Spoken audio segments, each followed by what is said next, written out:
Ho ha parat pràcticament tot en el partit d'avui. I a l'altra banda, la decepció dels jugadors catalans, els protagonistes, o que han tingut l'honor de defensar la samarreta de Catalunya en aquesta Copa Amèrica. No sé què, Carles, quin balanç podríem fer d'aquest partit?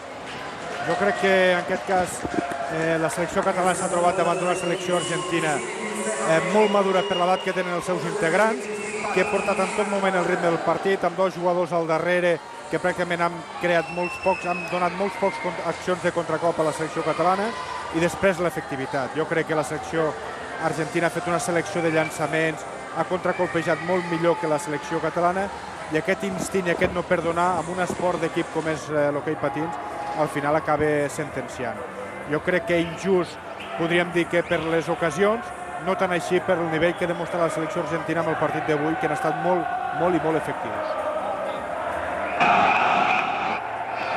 Veiem els jugadors catalans al centre de la agraint el suport que al llarg d'aquests dies han rebut de tots els aficionats que hi ha aquí, els aficionats de Catalunya i també els aficionats brasilers. Intentarem acostar-nos a Jordi Camps, el seleccionador català, que lògicament el veiem amb una cara molt llarga, decebut. Els jugadors catalans es retiren cap al vestidor. Veiem també a Ramon Veciana, el president de la federació, que ha volgut baixar a donar suport, i mentrestant la celebració dels jugadors argentins. Estem amb Jordi Camps, el seleccionador català, que lògicament suposem que està decebut per aquesta derrota. Sí, realment sí, no? Quan analitzes així en calent el partit, doncs dones compte que ni ahir ni avui hem tingut la frescura ni la sort que has de tenir per quedar campió. Hem fet ara al final de poder fer nosaltres el 3-3, en dues ocasions ens han fet el 4-2. I això és cosa del joc, però realment et sap greu perquè crec que tampoc es mereixíem aquesta derrota almenys.